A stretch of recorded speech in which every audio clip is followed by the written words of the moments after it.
Hello, everybody. I'm looking at my hair going like, wow, some weird hairs coming out. That's okay.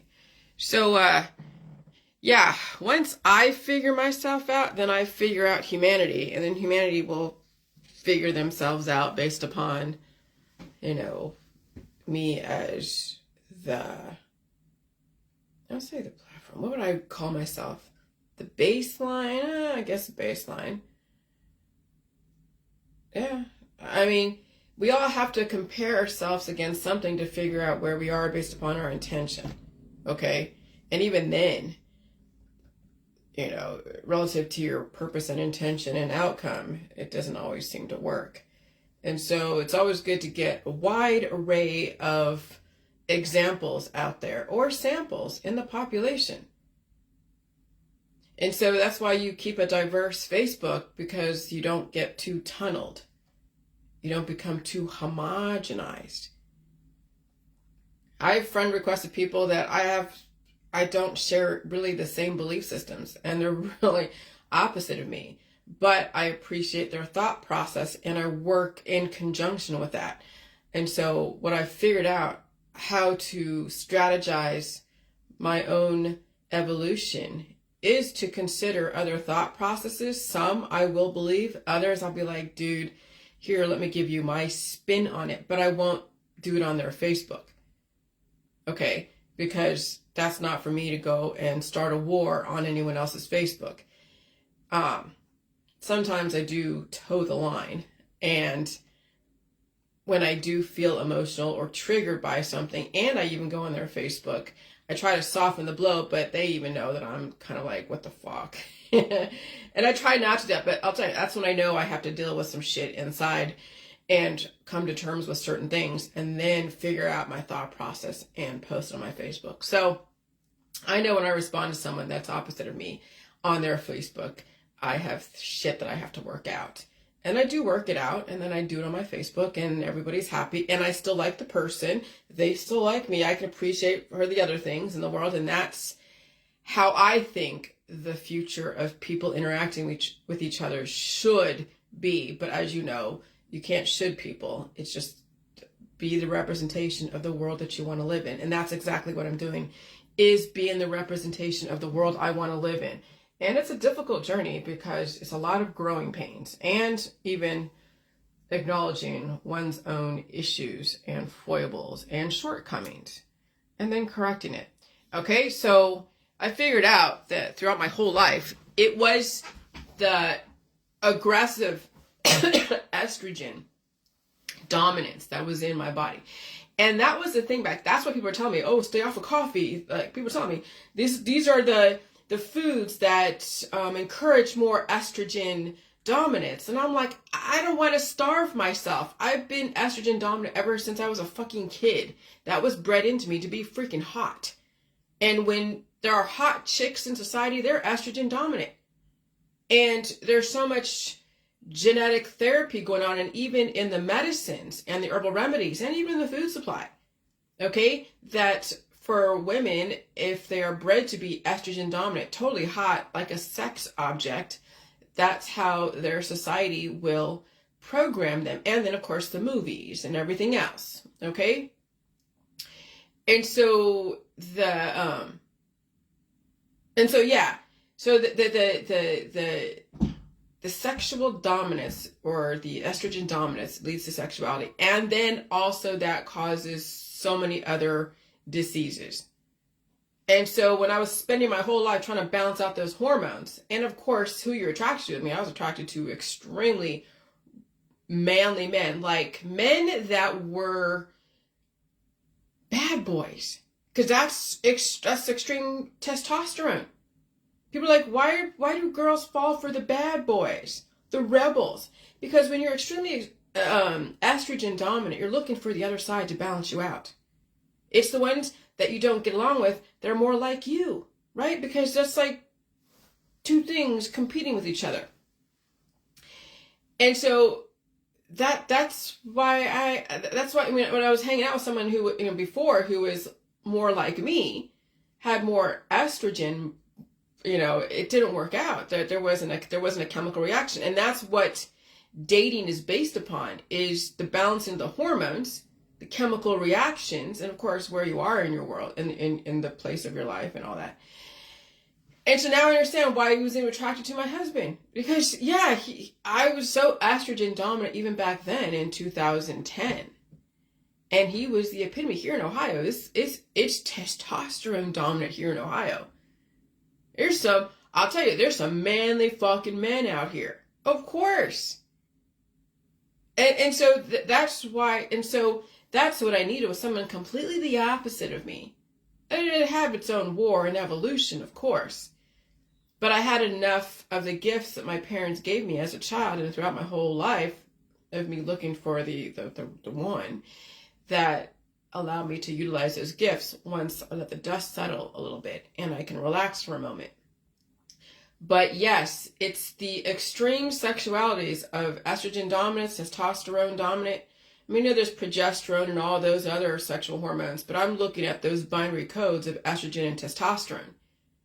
Because as you can see, those who feel certain ways and who are maybe biologically in our society born as a male, who then feel that they want to become female, then they go and play with the hormones and encourage that to happen. And I'm not saying anything's wrong with that. That's just the distribution of fertility within people.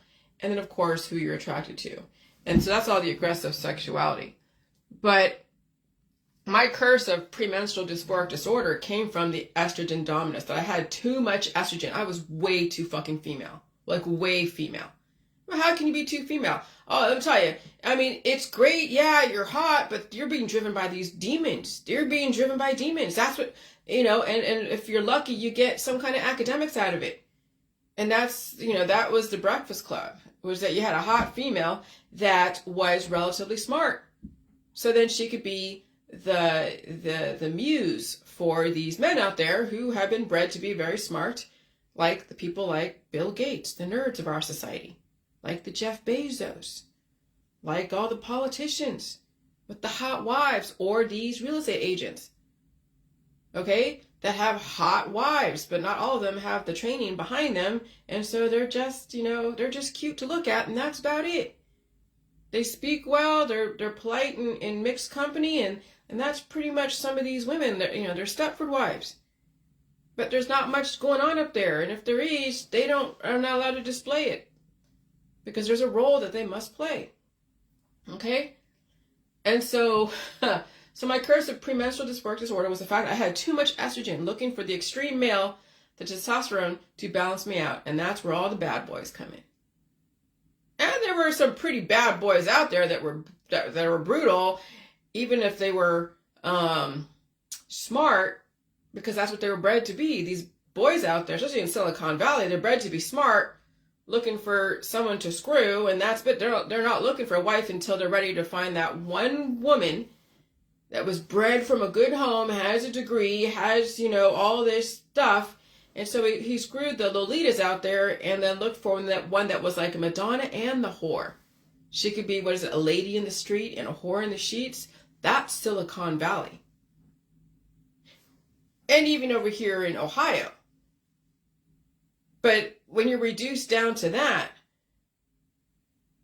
and you're not really, women are not really, some women are allowed to spread their wings, but it's mostly the men in our society that have been geared towards spreading their wings, and some women were given the chance to, but they had to really fight to climb that ladder of success.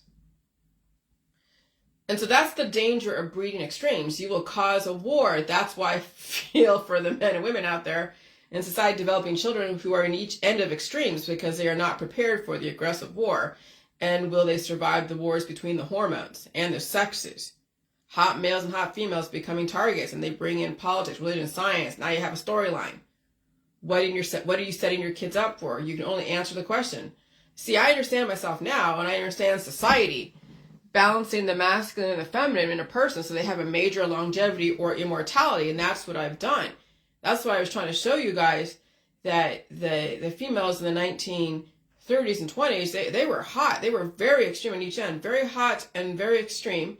And they did clash, and you saw some of them had mental issues, like, was it Howard Hughes? And you saw who he was hanging out with, Greta Garbo or Ava something. And even, yeah, so, yeah. And so there was those extremes, and then they reproduced the same extremes. And so that's why then you saw as women were getting older and that estrogen programming melted off, then they became more masculine, more handsome. Okay? And so what I'm actually advocating is balancing the masculine and the feminine within the person. And they can still look like a lady. Okay? Look, I don't look like I did when I was in my 20s without that heavy programming in the 90s, but today I look relatively balanced. And when the frequencies fluctuate, I'll look puffy for a minute, but I have now balanced out the masculine and the feminine within me. No, I'm not super sexual. I'm not dropping eggs. So that means I'm infertile, which means that I will be the best copy until, I bring in all the herbs and extracts, or an accident happens and then causes the fertility. Okay? Because that's what happens as girls grow up. They trigger menses. And if they don't trigger it, then somebody synthetically triggers menses in them. I've heard someone tell me that story, that they didn't have a period until they were 19. Why? Because they were the best copy until they went to a doctor who then gave her hormones. And then she triggered menses. All right? And so when you are the best copy and you're not triggering menses and you might be infertile, but you're still staying alive, that's immortality. So as long as the environment holds life, there isn't going to be some atom bomb that will just completely eradicate you. And you're not supposed to murder anyone in your society, especially in a civilized society. So there was nothing that would destroy me unless there was, all-out war in my town, or an accident that was completely out of my control. Okay? I wouldn't die from natural causes because I'm the best copy. But yes, my PMDD was the masculine and feminine fighting each other. That's why there was when people think, oh, Jillian, you might be bipolar. That's somebody who was diagnosing me like that, not in the doctor's office, but people are like, you go from hot to cold, you go from really sexual and always flirting with these guys, or then being such a bear and aggressive and oh my gosh. And it was just that fucking fight. It was crazy. That's what I'm saying. It was just suffering. When you've been bred to be such an estrogen dominant person and you still had to balance out the testosterone. So as I was releasing those eggs and that estrogen dominance was coming up, but also there was testosterone, there was the aggressive stuff, and then there was the symptoms. And that's the plight of people who are hot. And then they also get disease. They get tumors. They get, endometriosis and all these other things. And so when the programming wears down and wears off, then look at past Hollywood girls from the 90s, and they're beyond 50. Maybe some blew up, others became really skinny, maybe still holding some of their youth and vitality. But you saw what I looked like a couple of years ago, before the J juice. I was get on my way to becoming obese. Seriously, on my way to becoming obese. And that right there is its own source of misery. And I was again, if it hadn't been for the J world, I would probably be divorced or dead. I know exactly what would have happened to me if I hadn't redirected. I would have been divorced or dead. Because my husband is a man's man. Highly testosterone, relatively, very consistent. And I was full of crazy ass hormone chaos. As he is very consistent, and I'm just up and down and up and down and up and down. And even then, the last couple of years with this whole COVID shit, that was,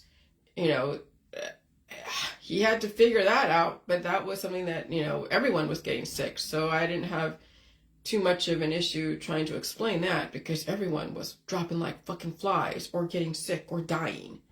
And even himself was feeling the crazy stuff. So then you realize it wasn't all in my fucking head.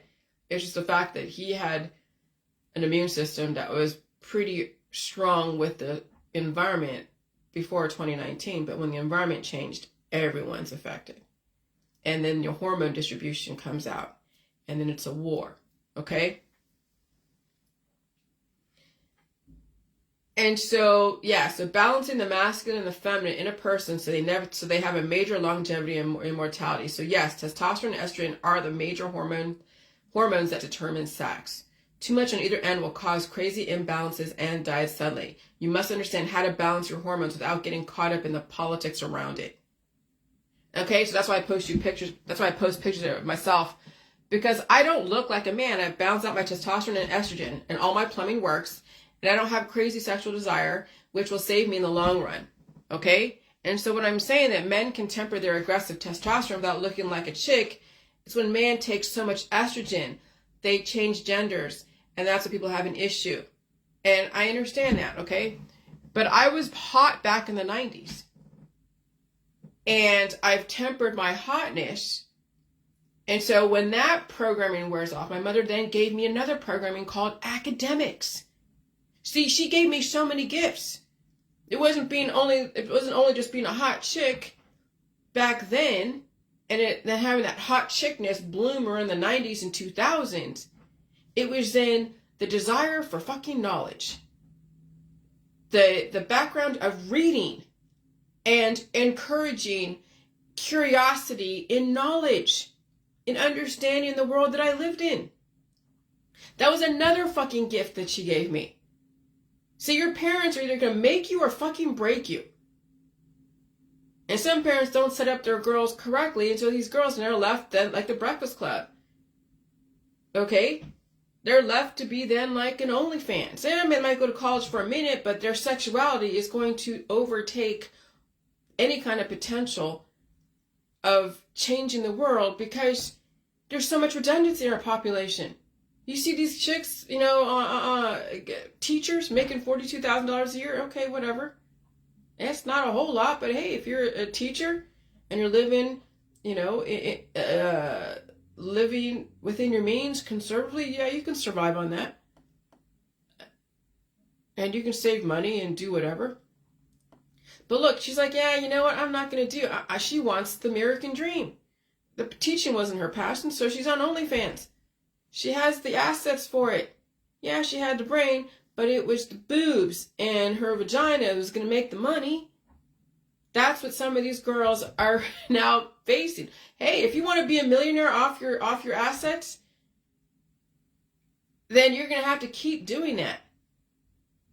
And you won't be able to be really respectable in anything unless you invent something that no one has invented, from laying on your back or from showing everything to everybody. And how many girls who've been using their body are going to really use their mind to invent something completely remotely innovative? No, they're going to have to keep doing OnlyFans, prostitution.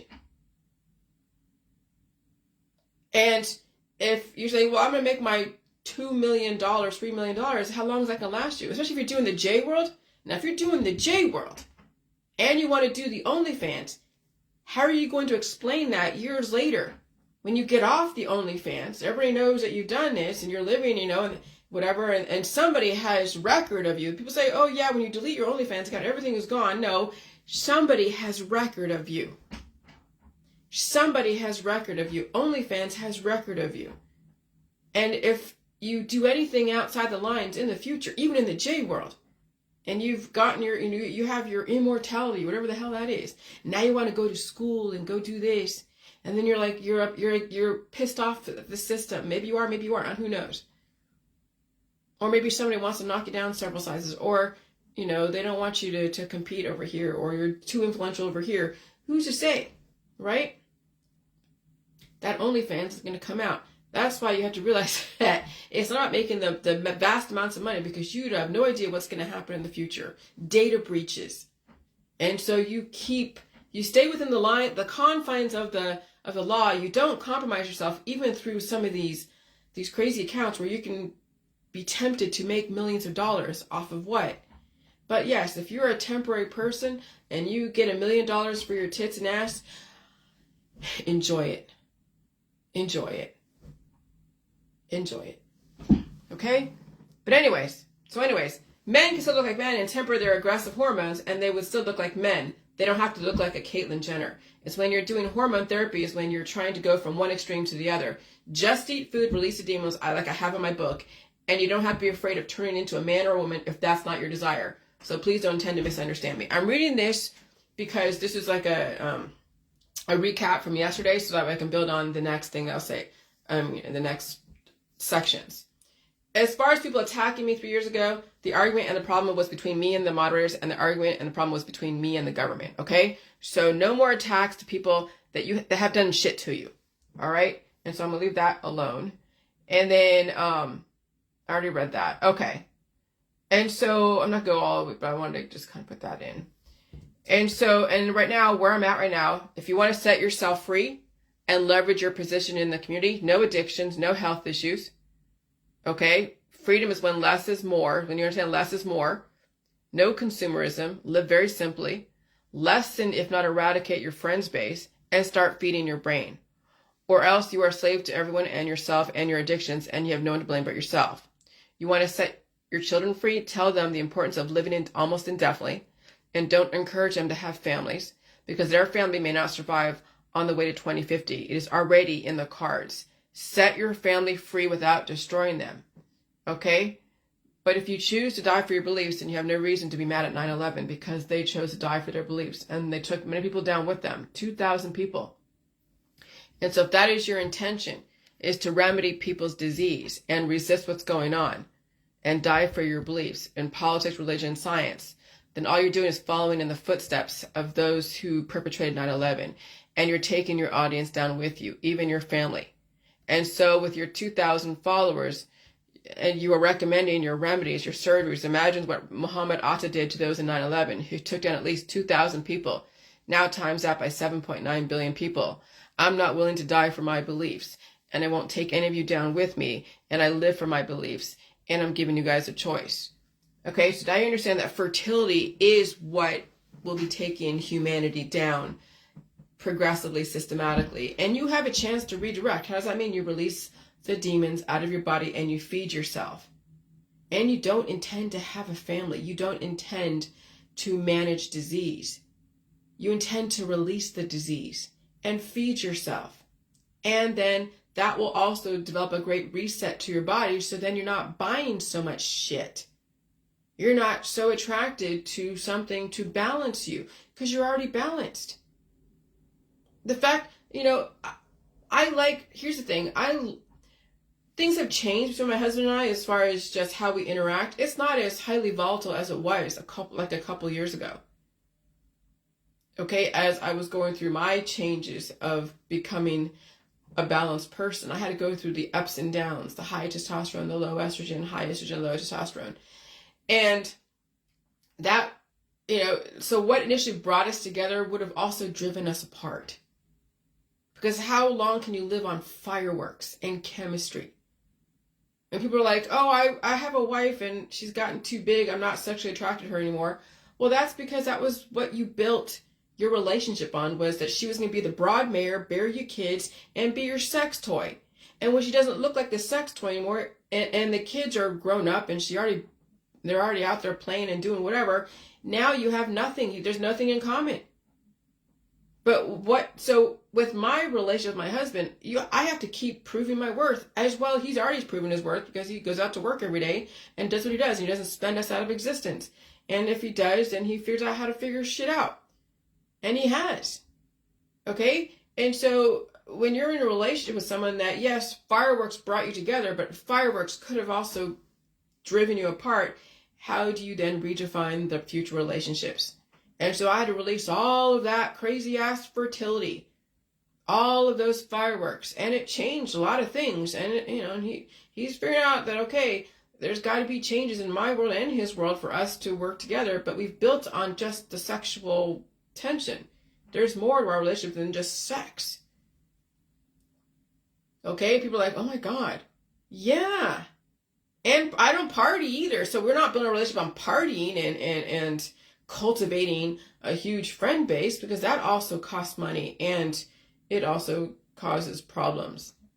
in health issues and other things. So obesity is gut full of microbial families programming the body to develop the larger infrastructure. One must pull out the colonies causing the mRNA, right, the messenger RNA, to send messages to the body to breed or turn on and off hormones.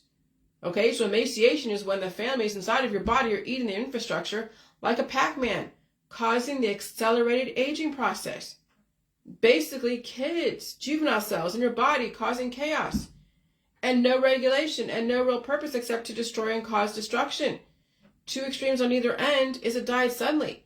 And so, okay, so I was getting big a couple years ago, like super big before 2016 or in 2016. That was a lot of fertility.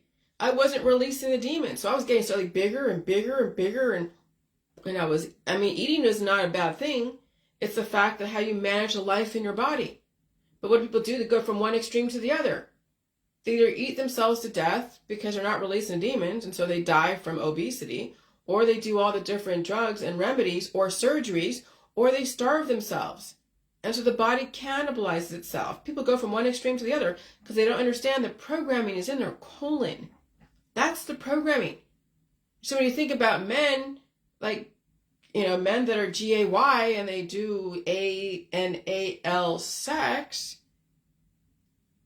and they're getting those kinds of payloads in their right direct inject into their central processing unit.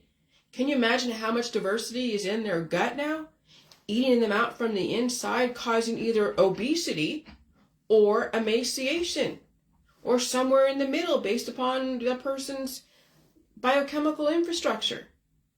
That's why I'm like, I really don't think ANALSTX is really up my gig, because I'm not having you do direct inject. Sorry, it's not going to happen. Because that will cause evolution. I can release the demons, but who wants to get that kind of direct inject right into your gut? Because basically your ANUS is your GUT. And that goes right into, again, the central processing unit. At least when you're eating stuff, you give your body a chance to release the demons and go through all the different filtration processes. But down there, when you're right into your ANUS, that's why the sexuality, the whole sexual revolution was the depopulation agenda. It was the high amounts of fertility in both sexes, in all orientations, unless you're playing with trees. But that's doing damage to yourself, sticking that kind of crap in your body. Okay, because you're plundering your body. No. No.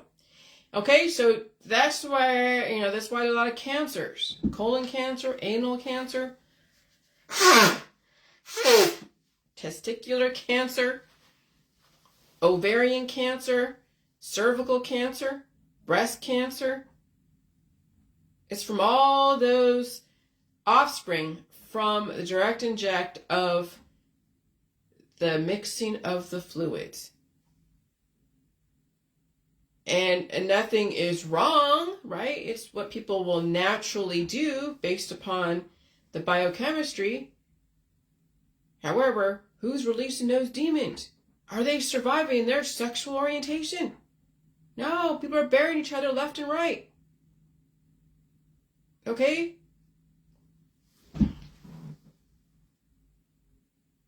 And so I figured out how to balance out the masculine and feminine. That's why I then Googled the Asian feminists. I put Genghis Khan as my cover photo. But it's not just Genghis Khan.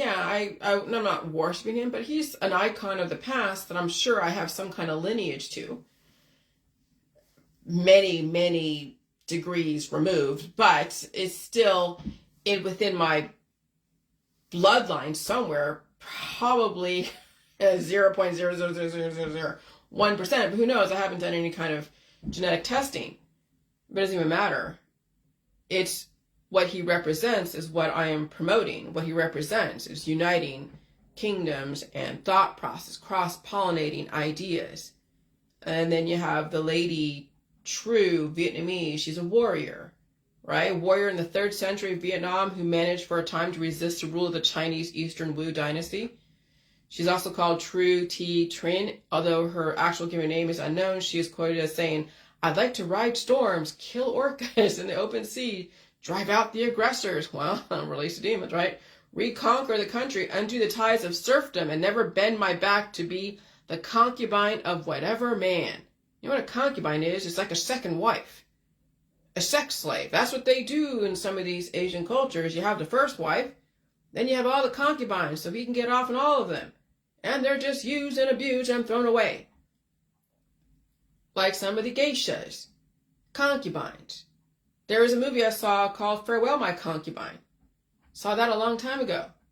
And another movie called Indochine, about how these women are being used and abused and ruled by these patriarchal societies. No, I'm not a feminist, but women and men need to balance out the feminine and the masculine within them, the estrogen and the testosterone, and work as equals, not as one under the other, literally and figuratively, whether in bed or even out there in corporate America. And so, yes, companies are changing the way they do their hiring practices, and it's pissing off some of these patriarchal men out there. Whatever.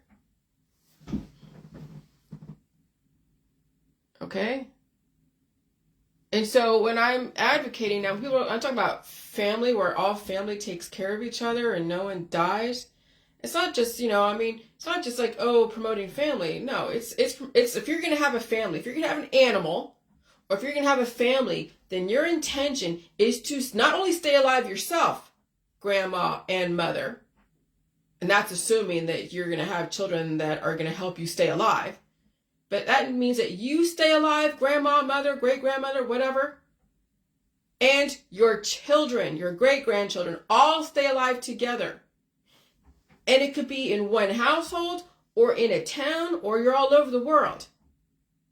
But what I'm promoting is, imagine, and I'm using small numbers, 4 of you in a family, 2 adults and 2 children, and all of you stay alive indefinitely. All of you. Okay? That's what I'm advocating. I'm not saying, hey, have a bunch of kids and you die, mom, or maybe your kid dies because they can't figure it out because they're so deficient. No, I'm saying grandma deserves to live and not fucking die. Mother deserves to live and not die.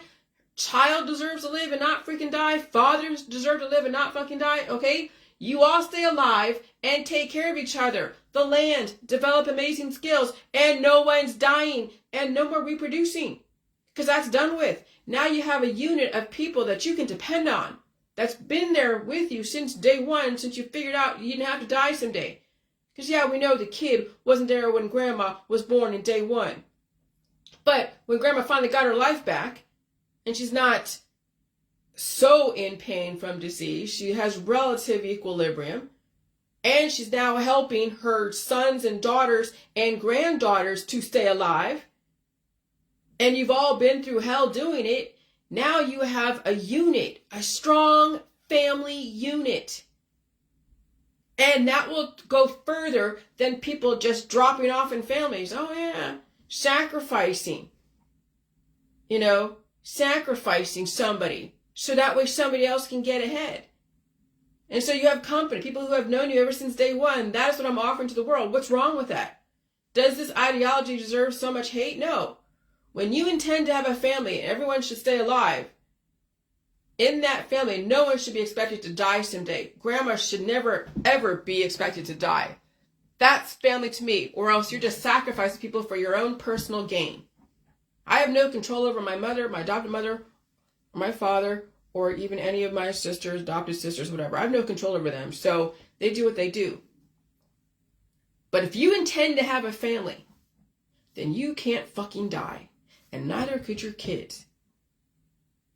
How do you guarantee that? Well, that's the thing. That's family to me. Family to me is not sacrificing someone for my personal gain. That's basically right now what family is. The kids are getting sacrificed, grandma's getting sacrificed, the parents are getting sacrificed for somebody else's personal gain. Is that really a family, or is that just, you're stepping on people to get ahead? Okay, and so when I figured out that the estrogen dominance And then there's low testosterone, high testosterone, and in men, and then women, high testosterone, low testosterone, high estrogen in men, low estrogen in men. And you saw the distribution of all of that.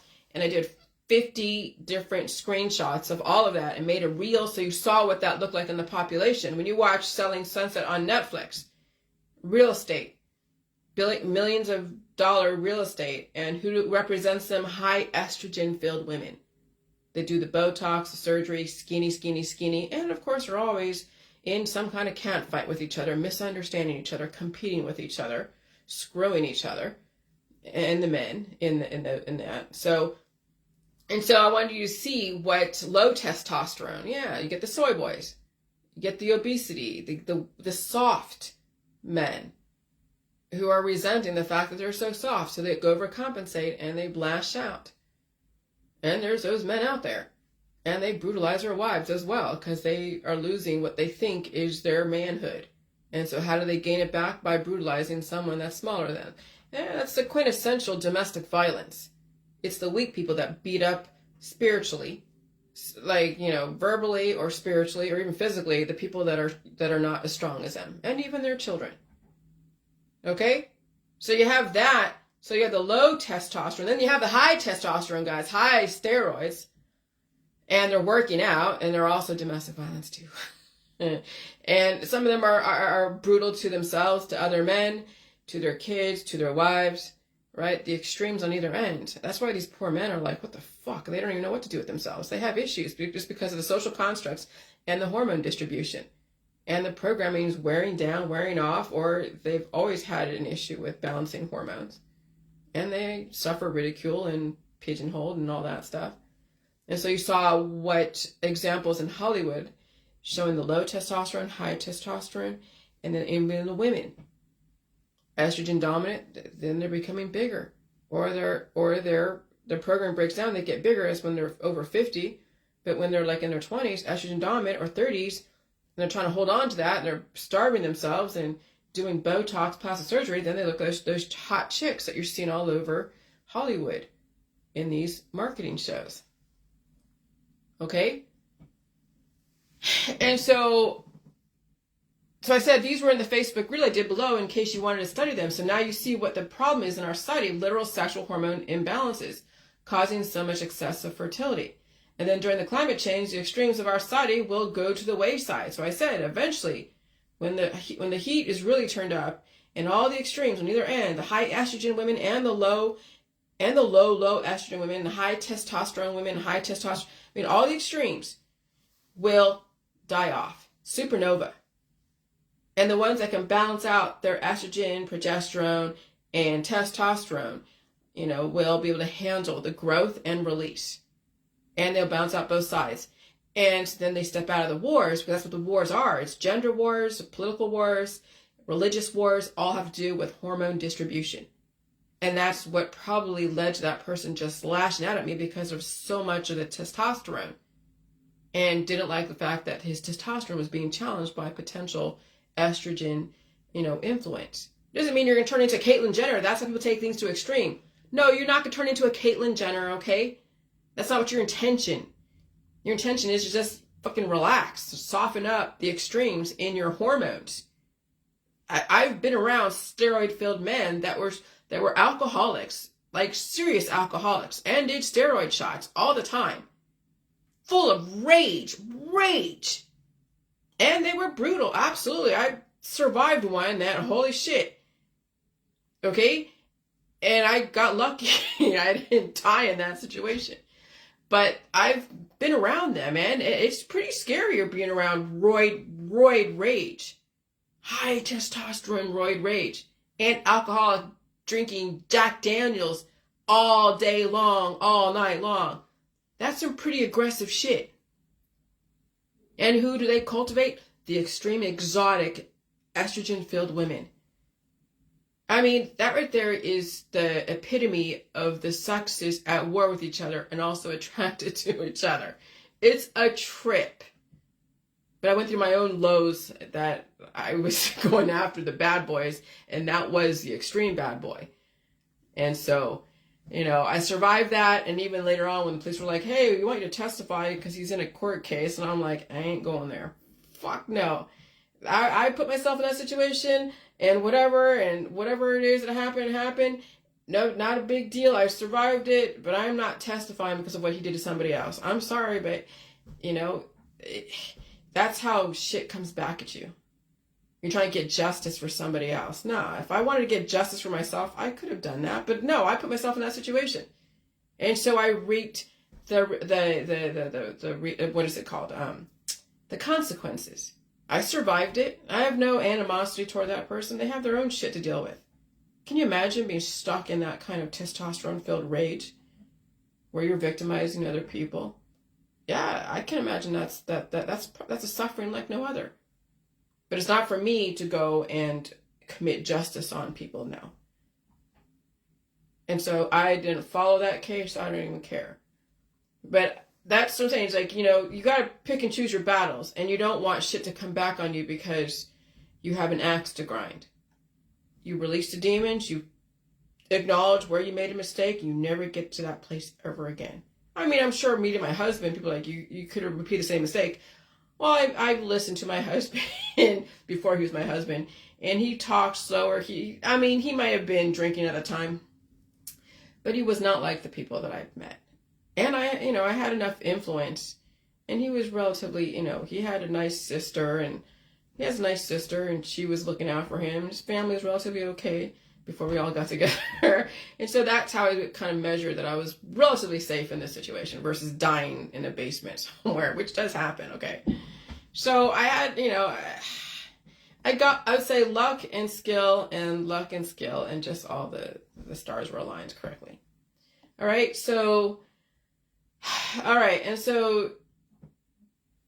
and then during the climate change, the extremes in our society will go to the wayside and balance will be achieved. Those who can handle the climate change because of relatively balanced hormones will be left standing.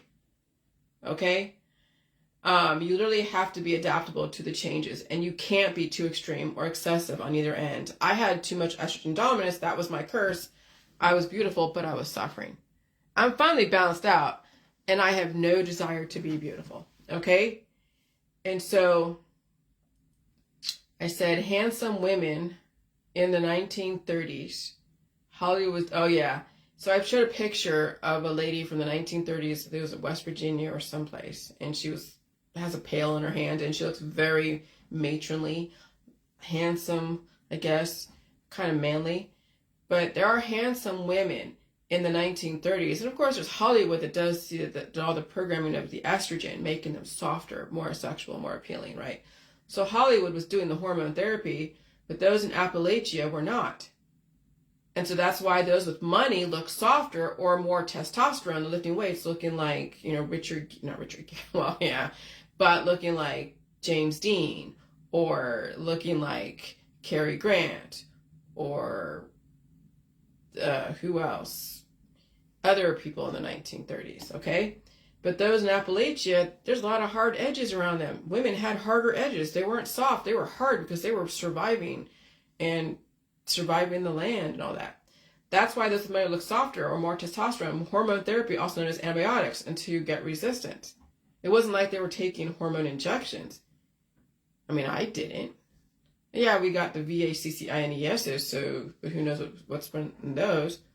But it was all the antibiotics. It was all the triaminic and the Claritin and the Benadryl and what other else? The cherry flavor or bubblegum flavored antibiotics, amoxicillin, all the different stuff causing the infertility and keeping those hormones relatively in play. Okay, and then of course not being given certain foods because of balancing. Yeah.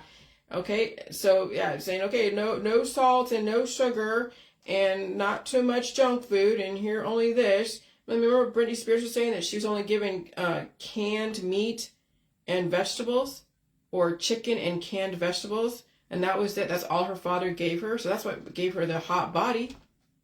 Well, I was given we weren't given junk food. We had salt off the table, sugar off the table. Britney Spears was under programming. Absolutely. Absolutely. And she performed. And she's suffering. She's not going to be allowed to release those demons. So now you'll see in the future, even with Taylor Swift, they tell you what she's eating, but she wants to be successful, and so she'll eat less food, smaller amounts in between each set. Will she be allowed to finally blow up and release the demons and all that? Probably not. I doubt it, but whatever. Anyway, so I'm balanced out, and I have no desire to be beautiful, just balanced. All right, and then, okay, and those with money look softer or more testosterone, hormone therapy, also known as antibiotics, or to get resistance, or diets. So then I was analyzing the Breakfast Club, because that was huge during the 80s. The 80s was refining the experiment. The 80s, that's why you still have the residual serial killers. We still have serial killers today, but there was a lot of serial killers even in the 80s. And cults, there was the mafia. And, I was listening to some of the mafia. Gotti, I was watching Get Gotti on Netflix, and I was watching that, and all, and so there was still a lot of the residual of the cult and the organized crime and the drugs and sex and the living to excess, right? Bigger is better. The McMansions, the supersize me, always upgrading, complete disposability. Everything is disposable. And so the boomers and the silent gens and, and even the Gen X, guinea pigs, but children of the World War II, grandparents were World War I, the 1960s were all the experiments with psychedelics and mind control and social experiments such as the cults, the art of storytelling, music, all frequency mind control, right? All of that. The music, yes. Why do you think I put certain kind of music attached to my information? Because when I'm strangely attracted to a fucking kangaroo from the music, I'm like, okay, well, let me go and put that, and let me tell you, I got more views on that music attached to those pictures of staph infection, family, and cardiac arrest. I mean, if you don't put that music, then all it is a staph infection, or other infections, and then you have the family, and you have the cardiac arrest, I probably wouldn't get as many views. But the fact I put that kind of music attached to it then drew you in to take the information. Yeah, that's all frequency mind control. I understand how that shit works. I'm not trying to destroy anyone. I'm using what they've used to destroy you on some level, and how do you have you understand where I'm coming from? Because music does control you, and it controls your attraction, controls even your listening. It controls so much. And you have to understand how that music is being used. Okay? And so the 1960s were all experiments with psychedelics and mind control and social experiments such as the cults, the art of storytelling, music, all frequency mind control. Gen X, more of the refined experiments. Then you have the refined. This is how they're going to construct society. The jock, the goth, or the rebel, the Lilith, the hot preppy Lilith. Of course, then you had the Bill Gates, the nerd. And so, so the jock, the rebel, the two Liliths, and the nerd. There's that. I gotta count. I don't know. Let me see. I want to make sure I'm not forgetting things, because there's a lot. Well, not really a lot, but there is and there isn't. Oh yeah, 1, 2, 3, 4, 5. Okay. I knew I was missing something. So there's the rebel, the jock, the two Liliths, and the nerd. Yeah, okay. 1, 2, 3, 4, 5. There's 5. That's the pentagram. That's the pyramid. That's why I circled Anthony Michael Hall as the eye, because that's Bill Gates. That's the rebel, who's all angry and violent, and the jock, who's like violent too in his own way. I mean, what did he do to that kid in the movie that had him end up in detention? Because he was taping somebody's jockstrap to doing something. I forget exactly, but he did something to somebody else. But he's the good rebel, right? He's the good bad guy. And the other guy was the bad guy. Then you have the good bad girl, and you have the bad girl, and then you have the scientist who's like, well, I get to play with all of these scientists. He developed all of them. He's right in the middle. They're trying to tell you, Bill Gates, right in the middle. That's right, scientists. My dad, right in the middle. My mom, right in the middle. Developing the society around us so we can carry on the human fucking race, right?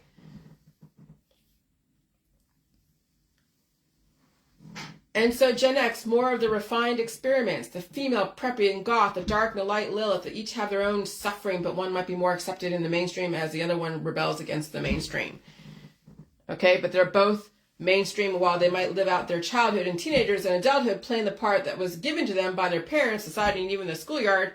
When they're about 50, the programming will break down. It will be managed by the medical system or the holistic system, or it'll get died suddenly until they can't treat their dis-ease anymore. So the preppy scientist and the preppy girl might end up getting together because both look good on paper, right? I mean, if you're going to get together with someone, you get together with some poor pool boy in the beginning and struggle, or you're going to go find some hot scientist, some scientist that sort of looks good on paper, like these girls, these sugar babies dating these older men, older men. Or so you look for the hot scientist, sort of the hot scientist, and then that they look good on paper, but then if he's not that hot, then she goes and cheats on him with the pool boy or the jock boy or some, the help. Okay? Or divorce him later on when she has the money, when she finally gets the alimony, and then she finally gets the pool boy. And she'll pay his way. That's what happens with first wives when they don't have a prenup. They have alimony, and now she can go and have fun. It's the scientists who make the money in our society, right? That's why he's right in the middle, and that's why he's the most hated. Now look at everyone hating on Bill Gates. You guys are following the script, y'all, because y'all became the rebels that were given a cause. You will see both the goth and the rebels at war with the scientists and the preppies, right? And the hate and the animosity will be so acidic, and the system will develop stories and reasons to hate them even more. Both sides hating each other, mutually assured destruction. Unless you step out of the war and write your own damn end of the storyline, if you even have the capability. Now look at your Facebook. Look at those who are writing so much garbage around the preppies and the scientists, and they're infusing, Israel and Mossad and Hamas and the Palestinians in their storyline, developing more hate and bringing in all different types of sexual orientation to then make the storyline even more fantastic. And now people are all inflamed and triggered, and what are they going to do? They're sitting in their little country, like 6,000 miles away from the war. And they're just keyboard warriors, plunking away. I'm going to stop the war behind the safety of my own computer in the confines of my house, in my nice little neighborhood that I can walk to the mailbox with, That's the activism.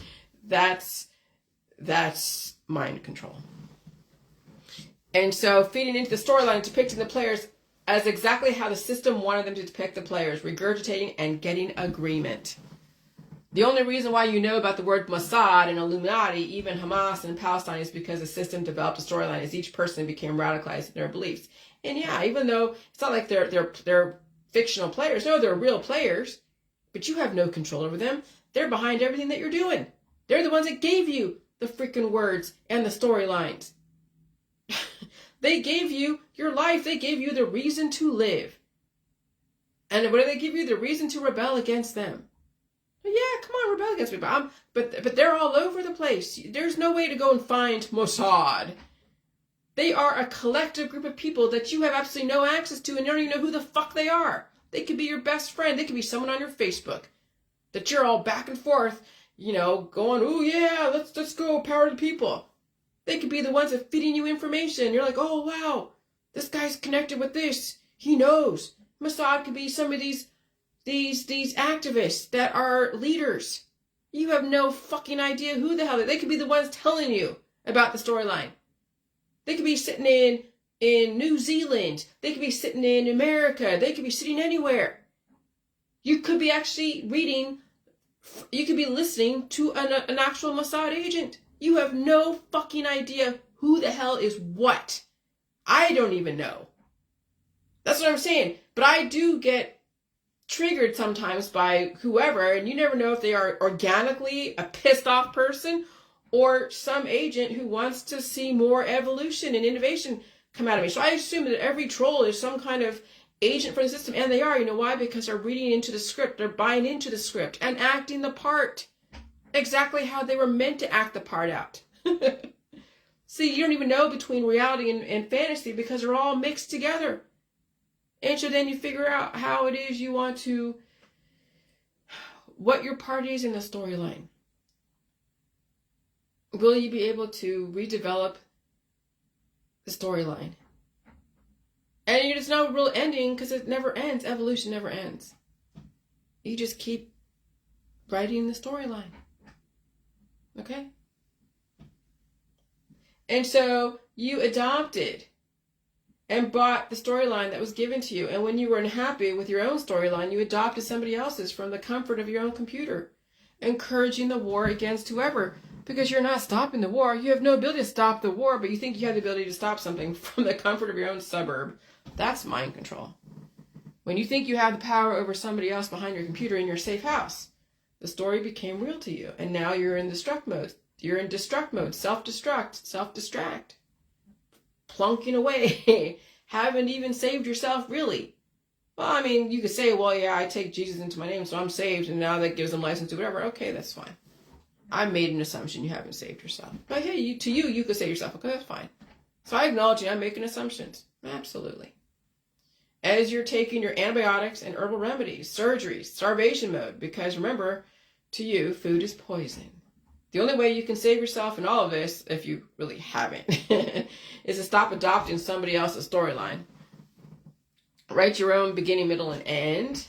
The slasher movies were telling you the whole culture will be destroyed eventually. So you had Jason, Michael, and Freddy. Jason, Michael, and Freddy. That was all, and the Omen too, right? But that was the other side of it. So you had the Breakfast Club and the refined experiments. And then you also had the antibiotics and the natural killer T cells that will be activated at some point and devour that storyline. That's Freddy, that's Michael, and that's Jason. And then you had, so the slasher movies were telling you that the whole culture will be destroyed eventually, okay? And then Fast Times at Ridgemont High wanted you all to screw each other out of existence. So those that didn't fall into any of those, right, those 5 personas, then you just be screwed. You have families. So then you have the Christians, right? They're like, okay, I have a bunch of kids, Mormons, Catholics. So now you have, and religion, right? So now you have a bunch of kids, you're all screwing each other, you know, Madonna whore syndrome, and that's in high school, because that was going on. You had then the single mom syndrome. So Fast Times at Ridgemont High, you wanted all you to screw each other out of existence. To develop another culture, a death culture, the succubus. The hot women that may not even finished college, maybe gone to college but never finished it. They found some guy that was hot to them. Now they have a kid. Now they have large families. Now what are they going to do? They're going to go on, you know, OnlyFans or Instagram and start showing their tits, talking about sex to everybody. That's how they program those who weren't programmed to be a jock or a rebel, really think about it, or a preppy academic hot chick, or another rebel, a Lilith, or some scientist. So then you just became a sex demon. And that makes money. People do. They're making millions of dollars showing off their assets. If you're a temporary person and you really don't care, go for it. If you don't intend to live indefinitely, because eventually when you do, if you just intend to live indefinitely and you do an OnlyFans, you will have to answer to that at some point. To make $1 million to where you can be at home and do the J world in OnlyFans, you would have to show everything, and someone's gonna, and the system of OnlyFans has all of your pictures, has everything. You think you're gonna get away with making $1 million without paying for that somewhere down the road? Oh, you'll pay for it. Believe me. And so what the system is going to do is say, hey, if you want to be a temporary person and you want to make your $1 million and go travel the world and do whatever and off your assets, okay. That's a lonely existence. But then if you want to switch to the J world and want to live indefinitely, then you will have to answer that. And so I was thinking about like, man, I was thinking like in my head, just fantasizing what it would be like to make $1 million off my assets, because I have the platform, the J World. Oh, I could easily go and open up an OnlyFans account and play that game and make millions of dollars. My husband would be like, yeah, no, he would never agree to that. But then how would I answer to that now, and how to answer that in the future? You lose all credibility as soon as you start using your sex as a way to make money. You will lose all credibility. But if you're a temporary person, then you only plan to live here temporarily, that's the thing to go to. That's how you're going to make your millions of dollars, and you don't have to do shit except to go show everything. So OnlyFans. So the development of the culture, the death culture, which is then the whole Fast Times at Ridgemont High, and even American Pie, right? And then the Fast Times at Ridgemont High, American Pie, and all that wanting to all screw each other out of existence, to develop another culture, the death culture, succubus, OnlyFans, prostitutes, large families. So eventually that whole culture will screw itself out of existence and be so overly fertilized they'll turn into infertility that even a scientist can't resist. Now, of course, you could have scientists go to Epstein Island and there's no evidence that he actually participated. He just had lunch there. That's some of the arguments with Bill Gates and his association with Epstein, that he didn't do anything, but he was just having lunch with Mr. Epstein because it's a nice island. Okay. So no, why am I different? I could give a F if you save yourself. I mean, I do, but I don't. What am I going to do? I can't force you to save yourself. But I just solved all my own problems and discovered my own background the last 7 years, all on my own, using all of you as a mirror. And I have released all of my demons. I've balanced my hormones, so I'm both masculine and feminine, with still more feminine because I have a vagina and I have boobs, okay? And I've saved myself, and I have no fear of climate change or the environment. I mean, I do care about people, but shit. You know, if I'm going to be really honest, the really person I should be caring about the most is the one that I'm trying to survive with, my husband and I, okay? So all of you, I mean, I care about you guys, especially those in the J World that's been around for a while and keep sticking around, but you know you have your own battles to deal with. I've got to take care of my husband, and he has got to take care of me, and we got to deal with our shit. So, you know, I'm prepared to deal with whatever I got to take care of, but I do care, but I have no control over you. Even my husband, I don't have control over him. And so I can't expect people to save themselves, but I have a commitment to give people a choice. So be the representation of the world that I live in. That's why I'm very public. I mean, I would miss all of you guys. Some of you, I've seen your names and your faces come through all the time. I see you in my friends list. I've interacted with you. Yeah, we have a connection of sorts. But again, I'm not addicted, or I'm not so, obsessed with you getting it. You will or you won't. You'll save yourself or you won't. But I love making observations. Oh my God, I love it. Because then once I make all the observations and the connections in my world, then it's so easy to read people. And it's so easy to point out shit that others would totally miss because of they're in it. They don't see it. When you're in it, you can't see it. When you step away from it and you're on the outside looking in, then then you see a whole different perspective that you wouldn't see. But you would have to really step out. And when those are in it and they're holding court, holding audience, and they're temporary people, they won't see it. They'll be entertained by my information, but they won't really have a connection to it. They'll use it as another platform to launch another diatribe about how Jillian's crazy, or how I'm a false religion, or a false spirituality, or a false rebel. You know what rebellion is? Staying alive.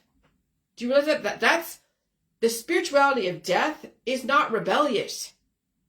People justify death and spirituality and dying someday as they justify it through politics, religion, and science, and even through rebellion. Do you know what it is? To assimilate. I rebel to assimilate and stay alive. That's how I survived this bullshit. That's rebellion, is staying alive. When you plan to die someday, you're not rebelling. You're just assimilating to the intention that you're resisting. So if you're all about, Jillian sells a book on Amazon, and really the true rebels are the ones that sell books with no ISBN numbers. Now, some of you might know who I'm talking about because you follow that person, and you might know who I'm talking about. I'm not calling him out. I like the dude. he has passion, and that's fine. But I want to let you know that true rebellion doesn't mean that you don't have an ISBN number on your manifestos. The fact I have an ISBN number and I sell my book on Amazon doesn't make me less of a rebel. It just makes me realize how to work within the system and still rebel without breaking laws. And give people the option to fucking save themselves, not justify their destruction through your own said spirituality, justifying that you're going to sell it through your own means. Okay? Everyone wants to think that their religion is better and that their rebellion is better. Okay, then survive your fucking belief system and stop taking your audience down with you. But hey, you don't see it as taking them down. You see it as, who knows what the fuck you see it as. But everyone thinks everyone wants to have an edge over somebody else and a selling point. But what's my selling point? Life. And what others is resisting what's going on and dying anyways. That's their selling point. And that's how they've tried to set themselves apart in their spirituality. Okay. And so the internet is and was the evolution people are resisting. The internet allowed people to evolve very quickly. And while we can remember the old world in pictures and stories and allegory, change is inevitable. Don't you get tired of burying people around you? New storylines are emerging. And if you don't develop your own storyline, you'll be lost to history. And the only way you'll be remembered 100 years from now is if someone in the future accidentally Googles your name because maybe its a name is similar to somebody else's name. By mistake. Because as you know, there's no guarantee your children will survive the future or even 100 years from now. Remember, infertility by 2050. But then they're saying that, by 2050, it'll be, it'll be 9.8 billion by 2050, according to the UN. It'll be by 2100, be, 11.8 or 12.9. If you don't get it together, your whole genetic line will be gone. Kaput. Okay, so fertility equals a wide array of sexual hormone distribution imbalances leading to disease. People think fertility is a great thing. Not necessarily. It's making you blessed. What does that mean? Be blessed. Now, you could say that that's less of a demon. Okay, did you replace that energy that you lost with that demon called a child? Right? Why would you call that child a demon? Because that child was like a parasite. It was feeding off you, the host, sucking the life out of you. And then you release that demon through, labor and delivery. So have you replaced that energy that you gave to that child? No. And so that fertility has taken mass amounts of life force away from you. Imagine having so many kids. That's a lot of life force taken from you. Sucked dry. In body, mind, and spirit, and in economics. And so fertility equals a wide array of sexual hormone distribution imbalances leading to disease. Obesity is a gut full of microbial families programmed to the body to develop the larger infrastructure. I already read this. Okay? And so I read that already. And then, I read that. And so then you look at Africa. I'm following Africa like, oh my gosh. Because I'm watching A.H. Galani act like an influencer like in China when they're interested in Western philosophy and Western entrepreneurship and Western economics. And Africa's doing the same thing. And they're also doing all the sexuality stuff. You're seeing then all the hot chicks and they're showing their assets and the guys inflating their muscles to look like the guys here in Hollywood. So Africa is getting lit. Okay? I said, here's a new Breakfast Club. Remember how you worship the muscles the last 50 years? Africa is already worshiping that. And the hot chicks. And of course, all the influencers and the herbal remedies market, because already that's in play. Yeah, they're spamming everyone with their WhatsApp number and telling you how, hey, I have a doctor who has this herbal remedy that will go and do this, this, and this. And they say it in such ways that it's from a third world country, given a script. And so I'm doing block and delete. Yeah, sorry. Africa will be highly fertile and then accelerating extinction at some point because it will be very sexual, especially with the hormone distribution. Then the large families contributing to the population. boom, which will then confirm the population increase, 12.9 billion or 11.8 or 9.8. But you know that will happen. They will have their OnlyFans. But you know what will happen? They'll have their OnlyFans and the sex demons come out, right? And along with the religious figures, and there's the war. Look at the West, at those who are going to church, are so good and claim they're so pure. But as you know, they have their own demons. Also, they switch sides for absolution. So, you know, they're so pure and so great, and they get with these guys, right? And the guys don't treat them very well. Now they have this kid, and now they're turning to the church to help them support them and their child for absolution. And their children as evidence of them playing both sides of the fence. They weren't as pure as they claimed they were. I'm sorry, someone had to say it. Everyone was fed a storyline. Even the energy healing world and all the earth mothers. Oh yeah, I'm Earth Gaia here. I'm doing my yoga and my turmeric and honey and apple cider vinegar and all that shit. And yeah, they're developing so much fertility in their kids as they're giving them elderberry syrup and herbal remedies. And anyone who has a child was fed a storyline. That's what the thing to do was. That was the beginning of your disease. It doesn't have to be the end of you, but that's what will happen to Africa too. Okay, so you had the 1950s where it was relatively stable and there was violence and other shit going on behind closed doors and different sexual orientations. And then that had to break free in the 1960s. Okay? And so then you had all the different sexualities in the porn industry. Okay? Everyone will be competing on a level playing field unless you step out of the war. History is repeating in Africa. You have an edge if you're in the West and you can look at history and the future and what's going on presently. You have a fucking edge. But will you survive your family and fertility? That's the question. And so as far as the population boom, it won't be in the West when you think about it.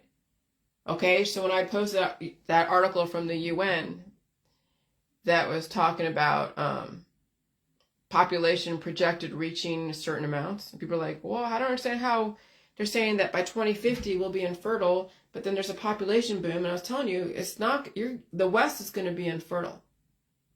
Okay, the West, Europe, UK, America, New Zealand, Australia, Canada.